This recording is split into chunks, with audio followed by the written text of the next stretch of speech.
Next week on Motorway Life, the risks of the road are brought home. If you was to get knocked down on a motorway, right, and just end up with like broken bones, I would consider you to be very, very fortunate indeed. We've got at least 3 children sat in the back. They're involved in an accident. Children go on the carriageway and then they get squashed.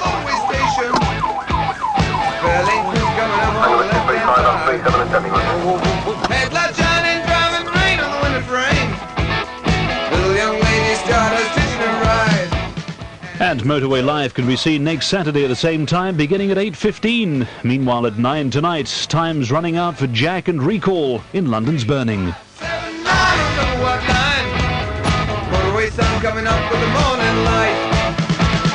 Whiskey sitting pretty in a 2-wheel stallion. This old September got a beat on you. Ain't no use setting up with a bad companion. Ain't nobody got the better of you, no blue. 2, 4, 6, 8, ain't never too late. Me and my Rachel trucking on through the night.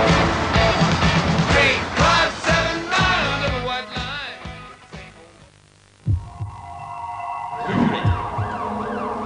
Relax, look. Driving relaxing.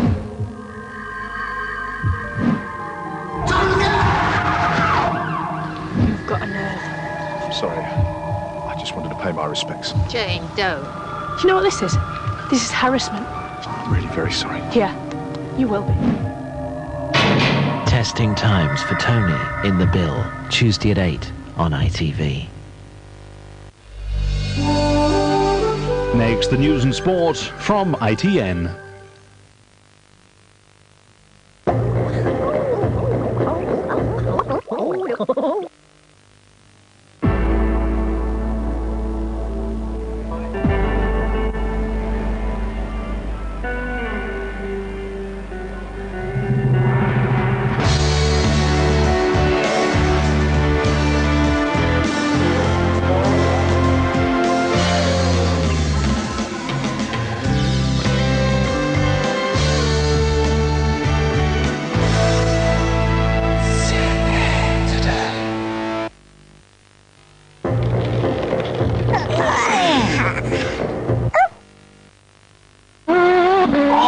Let's see that again. Let's see that again. Let's see that again. Let's look at that again, and this basement is going crazy. Let's see that again. I don't think we need to see that again. All right, let's see that again. Let's see that again. F1 World Grand Prix with instant replay. Revel in your victories. Wallow in your defeats. Oh, and the presentation of the second place trophy. Let's see that again.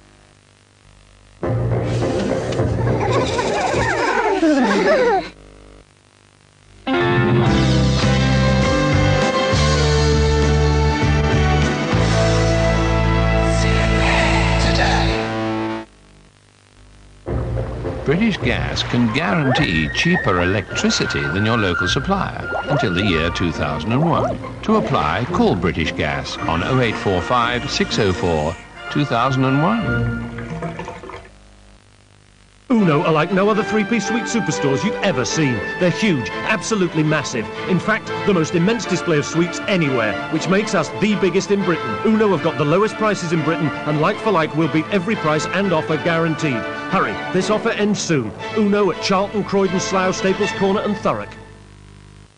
A new day, a new way. As far as the brigade's concerned, Dan Barrett's a rising star. But even rising stars can fall to earth. Did you see Jack and Recall go out? Go again! Listen, Dan, we've got to go back in there after them. He's lost it, I tell you! There are lives at stake. Jack was right about you, wasn't he? He knew you couldn't handle it. I did what I thought was right! Is he going to be all right? It was an accident! How many more firefighters have to die? Nobody's going to die. We'll be all right. London's Burning, tonight at 9 on ITV. See the first in-depth analysis of the Clinton tapes on World in Action, Monday nights at 8. This is LWT. From the studios of ITN, the news and sport with Carol Barnes and Graham Miller. Good evening. Welcome to the programme. The headlines tonight. The government opens the way for an end to strict pet quarantine laws. President Clinton prepares for the unprecedented release of his grand jury testimony. And in sport, Leicestershire celebrates another county championship. The government is backing a plan to relax tough anti-rabies laws and scrap automatic quarantine for pets. Vets and animal welfare groups are being asked to look at the new proposals. They include electronic tagging and pet passports, which would include records of anti-rabies jabs. Sue Saville reports. Keeping Britain rabies-free is still of paramount importance, says the government. A panel of experts commissioned last year will this week report that new technology means change is now possible. Instead of spending 6 months in kennels, animals would be given a passport proving vaccination, backed up by microchip identification. But some animal groups are cautious. If the veterinary scientists can assure us that the same level of protection against rabies will exist if we drop the regulations, we will be delighted.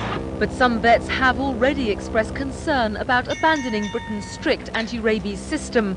The RSPCA, though, says passports for pets might even reduce animal smuggling. If we actually took away the high costs of quarantine, which is about £1,500 for a dog, and you take away the 6 month separation from the owners, there would be little or hardly any motivation for people to smuggle their animals in. The experts' report on quarantine is expected on Wednesday. Then the issue of whether dogs should be kept in cages for months on end will go out to consultation among vets, animal groups and the general public. Quarantine would still exist, however, for animals brought in from countries where rabies is common. Sue Saville, ITN. The American people are bracing themselves for the next revelations in the Monica Lewinsky scandal. The video of the president's grand jury testimony and the full Star report are being prepared for release on Monday. From Washington, here's our foreign affairs editor, Robert Moore.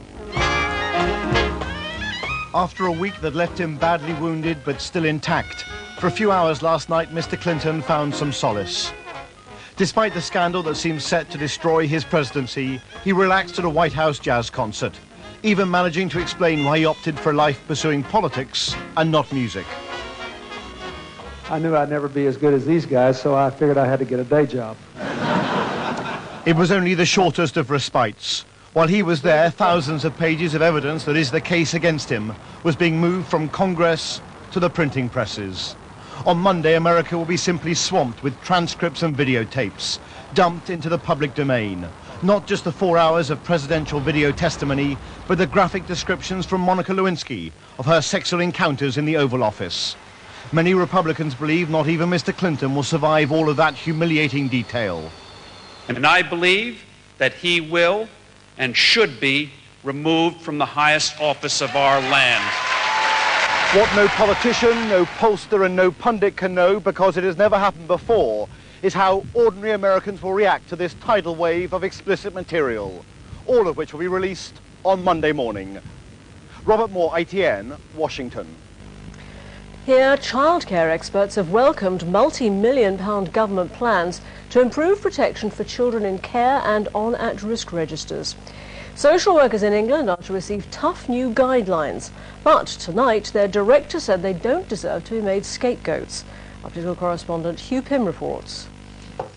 After years of child abuse scandals, the government's poised to take action. A series of inspections has revealed that some local authorities still don't have adequate safeguards in place.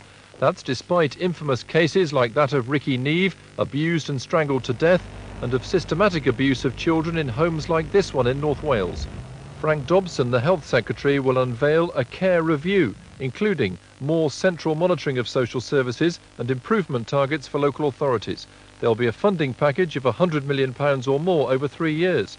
There was a welcome from childcare campaigners. Well, for the first time, local authorities will be required to meet certain standards in the services they provide to protect children and to help them when they leave care. And that's going to be a big first, and it will make a huge difference, we believe. But social services directors resent being blamed for the past. Well, I think that would be an unfortunate message. It seems to me that social workers and other staff who work very hard to look after these children need support and recognition. Nevertheless, Frank Dobson will demand improved services across the board from social work managers, as he reminds them that too many children in the past have been let down. Hugh Pym, ITN, at the Department of Health.